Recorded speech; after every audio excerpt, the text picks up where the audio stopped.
think one of the things that comes up from time to time, obviously there's other agents or advisors watching our content. Yep. And there may be people out there that are thinking like, oh, how do I become an advisor or an agent? Yeah. How did you get your start in the business? For all the folks that are out there, I keep it real, as you know, that in 1995 and 1996, I was arrested 2 times for possession of a illegal substance. And in one of those times, the person I was with got shot at. He lived, thank God, one day at a time. But I did bring him to the hospital 6 o'clock in the morning, one Memorial Day weekend in 1995.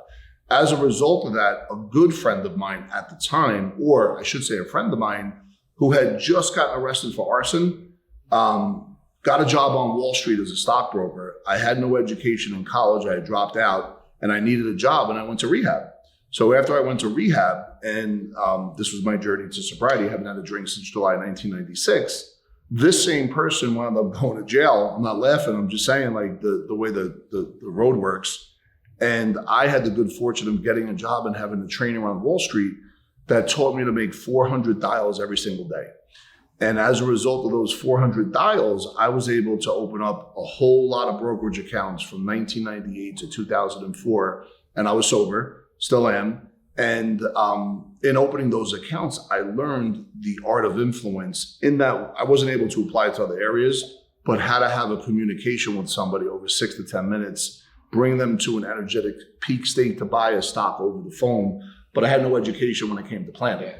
Long story endless, I wound up getting my insurance license, and then there was a guy that came in that sold me a life insurance policy. What was interesting, though, was the dynamic of how he sold it, which was really the banking concept made a lot of sense to me because the market to me was always very risky.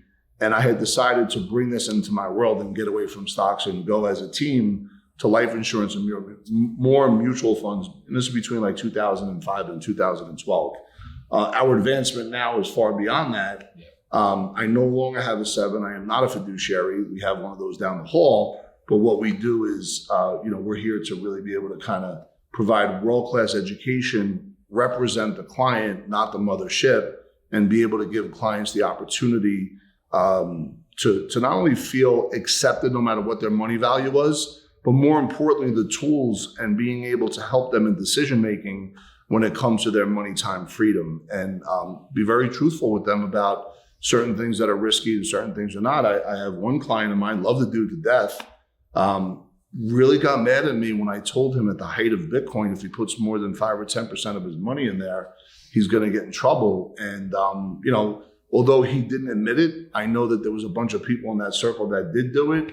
And the guy that was training them on how to do Bitcoin, he's now a sales trainer now. So I don't know what's going on with that. But the point is, when it comes to proper planning, and the point is when it comes to being able to serve, it's about really having all the financial professionals on the same page for the benefit of the client. I say it over and over again, and I'd say about 1% of the people out there do it. It's an amazing story. But so it was an evolution once. I got in just to get a job. And then I stayed in because I wanted to help people. That's awesome. Truly, awesome. In both up and down markets. What about you?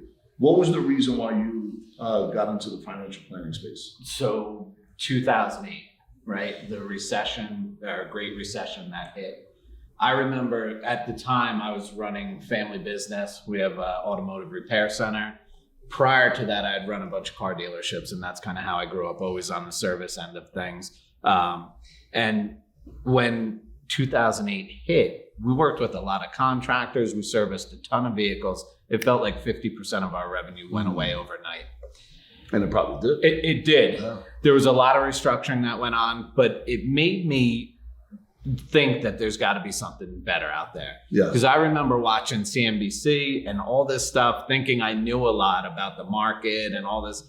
And then watching these guys scream and yell and rant on the TV about this one doesn't know anything and that one, right? And you start to see that they don't really have true opinions. They're just trying to sell advertisement, is what I figured out later, because they'll talk about a stock one way in one segment and then completely a different way in the next segment.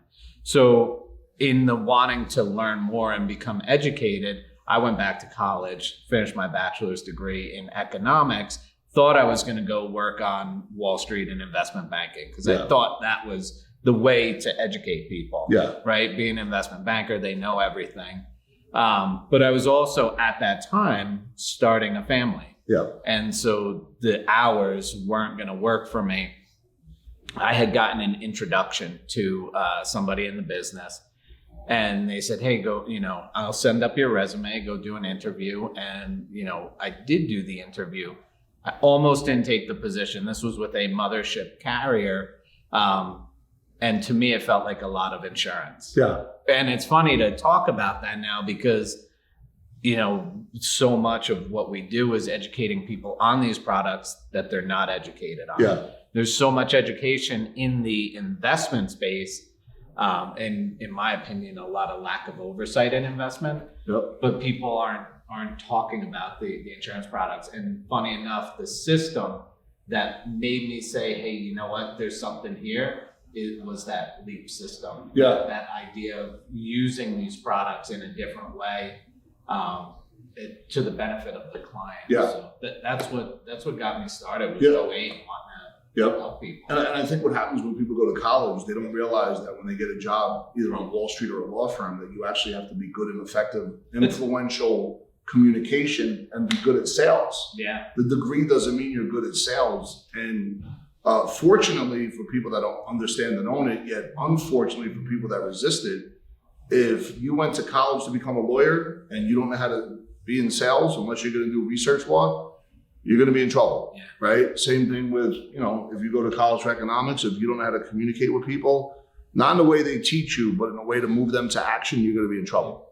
It's really anything, right? Like the best or most financially independent accountants have a sales team or have a new business development person. They're building a practice. Yeah. Right. The same thing for law firms, right? You could maybe make a living or own a job by having this degree and having a small little practice, but will you ever get to where you want to get to financially? Yeah. Without the ability to create sales and leverage and Yeah. influence. And the problem in the insurance space is that the mothership, these big carriers train, it's very antiquated. They recruit kids out of college that have, a person list of 200 people that they could reach out to. And their sales manager trains them on how to reach out to these people to set up the appointments. And this is typically low-hanging fruit. So if someone's good enough to set up the 200 list, they'll get some initial sales. The problem is they're not learning how to really sell.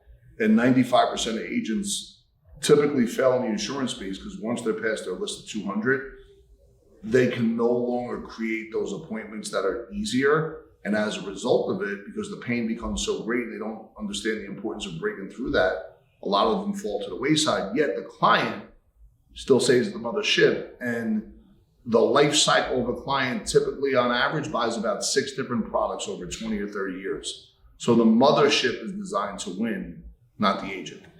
And let's be honest, that Project 200 is some of the greatest works of fiction for these people because they don't even really have 200 people. Solid connections. Yeah. But even if they had 50 people, even if they had 20 people, and these are easy quote unquote sales, and you don't learn the importance of daily discipline of reaching out to folks and making calls and setting up appointments, by the time you get through that 20, and let's say you're 24 years old, let's say in 6 months you made about 50 grand, all of a sudden that money stops. You've gotten used to that lifestyle and you don't know how to set up an appointment, you're going to wind up failing in the business. And that's what happens 95% of the time.